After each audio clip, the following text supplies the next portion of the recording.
छत्रपती संभाजीनगर जिल्ह्यातील ESIC कार्यालयातील धक्कादायक वास्तव समोर आले आहे।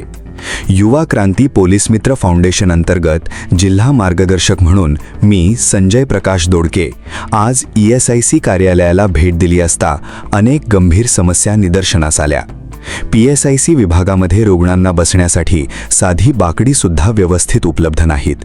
त्यामुळे उपचारासाठी येणाऱ्या नागरिकांना मोठ्या गैरसोयीचा सामना करावा लागत आहे। यासोबतच कार्यालयात मनुष्यबळाची कमतरता प्रकर्षाने जाणवते, ज्यामुळे कामकाजावर परिणाम होत आहे। याशिवाय कर्मचाऱ्यांना SSC सारख्या योजनांचा लाभ मिळत नसल्याची तक्रार समोर आली आहे। फिटनेस सर्टिफिकेट नोंदवल्यानंतरही संबंधितांना त्यांच्या सुट्ट्यांचे पैसे मिळण्यासाठी तब्बल 4 ते 5 महिने प्रतीक्षा करावी लागत असल्याचे गंभीर चित्र आहे।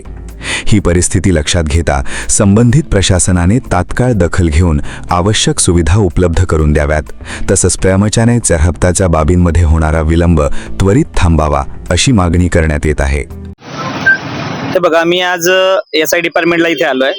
बहुतांश असे काही प्रश्न आहेत जे जनसामान्यांचे पूर्ण हेळसांड करण्यासारखे आहेत। आज एक माझं टिपिकल एक प्रॉब्लेम घेऊन मी असं आलोय इथं निदर्शनामध्ये असं आलोय की इथे SI ला आल्यानंतर आता गोरगरीब जनता यांचा SI ला पैसे जे कटतात त्यांचं जे काही बेनिफिट किंवा दवाखान्यामध्ये असल्यानंतर ते फिटनेस सर्टिफिकेट घेऊन ज्यावेळेस येतात, आता इथे मी कितीतरी पेशंट बघितले जसे की त्यांनी जानेवारीमध्ये त्यांचं फिटनेस सर्टिफिकेट जमा केल्यानंतर त्यांना अजून तरी पैशाचा लाभ मिळालेला नाहीये। मिनिमम यांना 3-3, 4-4, 5-5, 6-6 महिने पैसे मिळण्यासाठी लागतात।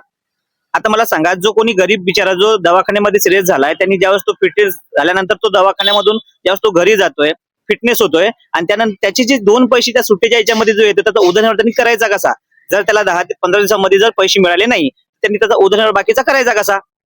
आज SI मध्ये आम्ही ज्यावेळेस गेलो, अधिकाऱ्याशी बोललो, त्यांनी आम्हाला एक प्रश्न सांगितला, सर म्हटलं ही सिच्युएशन काय चालू आहे? त्यांनी सांगितले की अरे साहब बोले हमारे पास मेन पॉवर कम है। आता मला सांगा, याच्या अगोदर आम्ही ज्यावेळेस लाभ घेत होतो त्यावेळेस 10 ते 15 दिवसात SI चा पैसा मिळत होता, सुट्टीचे पैसे मिळत होते। ज्यावेळेस आपण आजारी आहे आणि दवाखान्यामध्ये आहे अशा वेळेस आपल्याला ते 10 ते 15 दिवसात पैसे मिळत होते। पण आता एवढं काही क्रिटिकल त्यांनी केलंय की तुम्ही सुट्ट्या घेतल्यानंतर तुमच्या ऑफिसला जा, तिथे नोंदवा, तिथून आल्यानंतर तुम्ही बाकी इथे ऑनलाईन करा। ती झाल्यानंतर इथे खाली काही 1-2 दुकान केलेले आहेत, त्यांच्यापर्यंत सुद्धा ते नोंदवावं लागतं, तुम्हाला ऑनलाईन करावं लागतं। त्यानंतर मग तुमचं तिथं दिल्यानंतर एवढं ऑनलाईन आल्यानंतर सुद्धा मी सांगतो ही प्रोसेस फार फास्ट व्हायला पाहिजे होती, पण हे याच्यामध्ये खूप तफावत निर्माण झाली की हे उलट जास्त लांब गेलंय आणि सामान्य लोकांचे एवढी परेशानी झाली। आता जस्ट आपण बघितलंय सर, आपण आता जस्ट वरी गेलोय, बघितलंय सर्व लोक कसे आहेत, तिथं बसण्याची व्यवस्था नाहीये। आज प्रत्येक ठिकाणी दवाखान्यामध्ये ऍडमिट होण्यासाठी प्रत्येक जण जी फाईल घेऊन येत आहे ते प्रत्येक जण तिथे वेगळ्या ठिकाणी बघितलं। आता आपण बघितलंय वरती जाऊन सुद्धा ही कंडिशन सध्या SI च्या ऑफिसची आहे सर।